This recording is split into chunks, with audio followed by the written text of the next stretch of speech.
suis contente de vous retrouver aujourd'hui pour faire le budget prévisionnel pour le mois de novembre. Et oui, déjà, ça passe super vite, le mois d'octobre touche à sa fin et il faut déjà prévoir pour novembre. Donc on est bientôt en fin d'année, ça commence à s'activer. Alors il y en a qui sont en train de préparer Halloween, d'autres commencent déjà les achats de Noël, la décoration de Noël, ça s'active un petit peu partout. Pour ceux qui font les boutiques de décoration, tout est déjà sorti depuis un moment. Et les rayons se vident là. Donc allez-y, c'est le moment de faire vos achats de déco de Noël. Halloween, c'est déjà rangé de côté, c'est fini. Alors, ce mois de novembre, qu'est-ce qu'il y a de particulier? Plusieurs choses. Je n'ai pas le prélèvement de gaz, pas le prélèvement d'électricité puisque ça reprend au mois de décembre. Donc là, ça fait octobre-novembre où je souffle un petit peu. C'est pas pour autant que j'arrive à mettre un peu plus de côté, évidemment. Enfin, j'arrive à mettre de côté au début, mais là, au mois d'octobre, j'ai terminé le mois à découvert. J'ai craqué, comme beaucoup. Hein.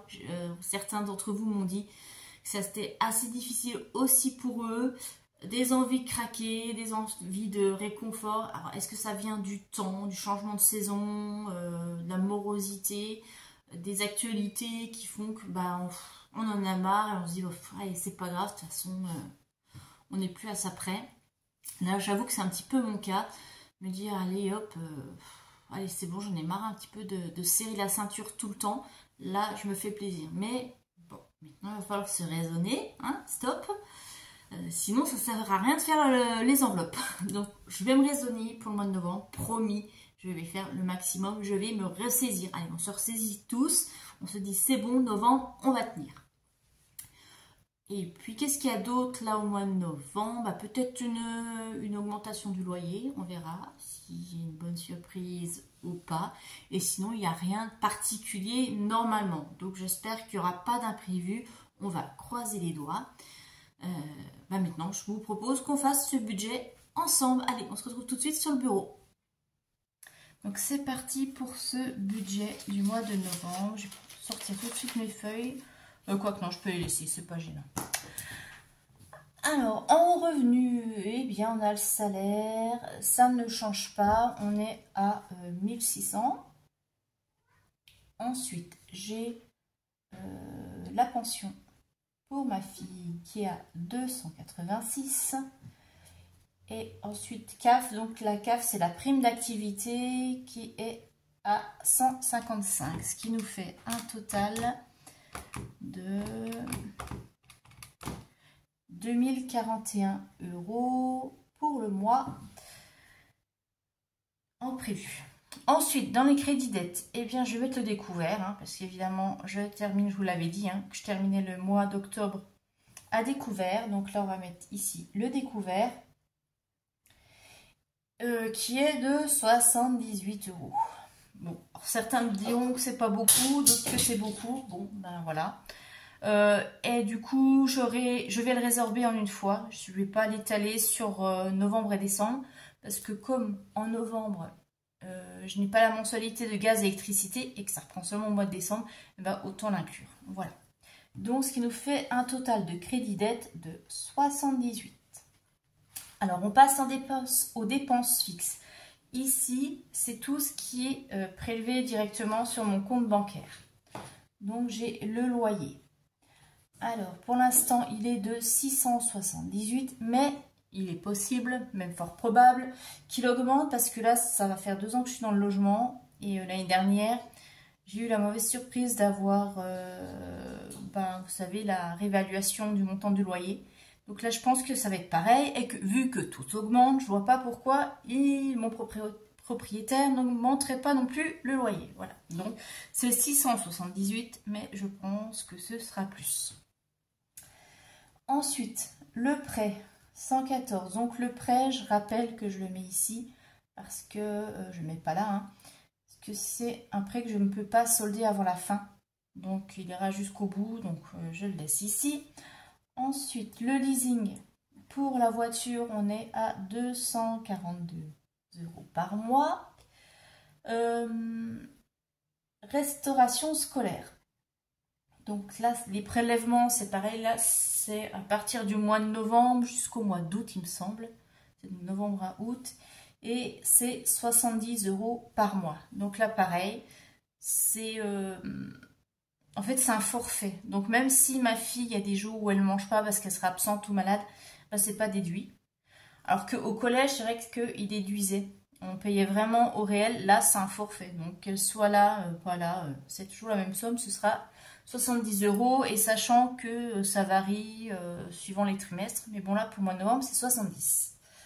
Ensuite, l'assurance. C'est assurance auto et assurance habitation. On est à 54 pour le mois. Internet, je suis à 16 €. Mon téléphone, 15.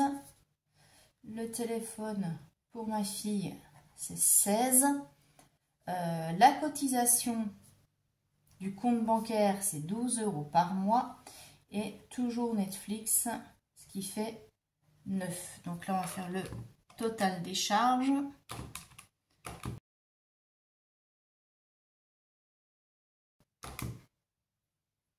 Ce qui nous fait 1226.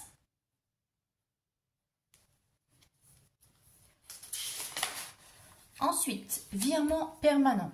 Alors, ça c'est ce qui est viré tous les mois de mon compte courant sur mes livrets. Donc j'ai déjà vers le LEP 40 €, ça c'est pour le fonds d'urgence. Et vers mon livret 10 €, ça c'est pour ma prévoyance décès.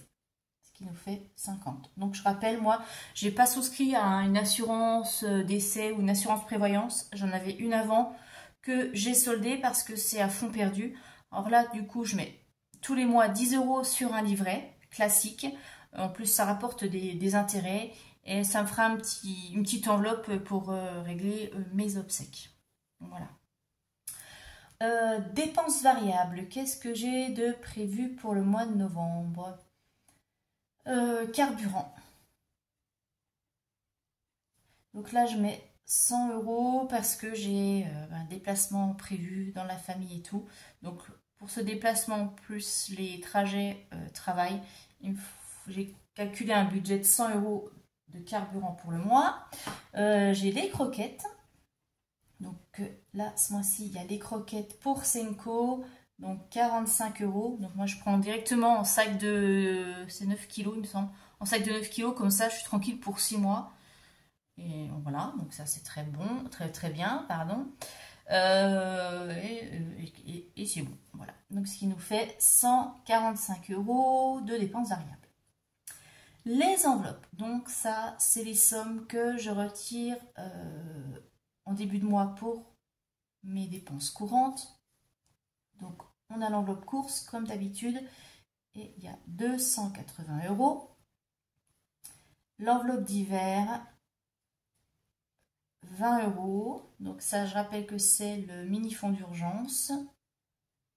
L'enveloppe loisir, 20 € aussi. L'argent de poche pour ma fille, 10 €. Alors, certains diront que 10 €, c'est pas beaucoup. Mais c'est parce que je lui ai augmenté son forfait téléphone de 10 €. Et donc je peux pas laisser les 20 € comme je mettais au début.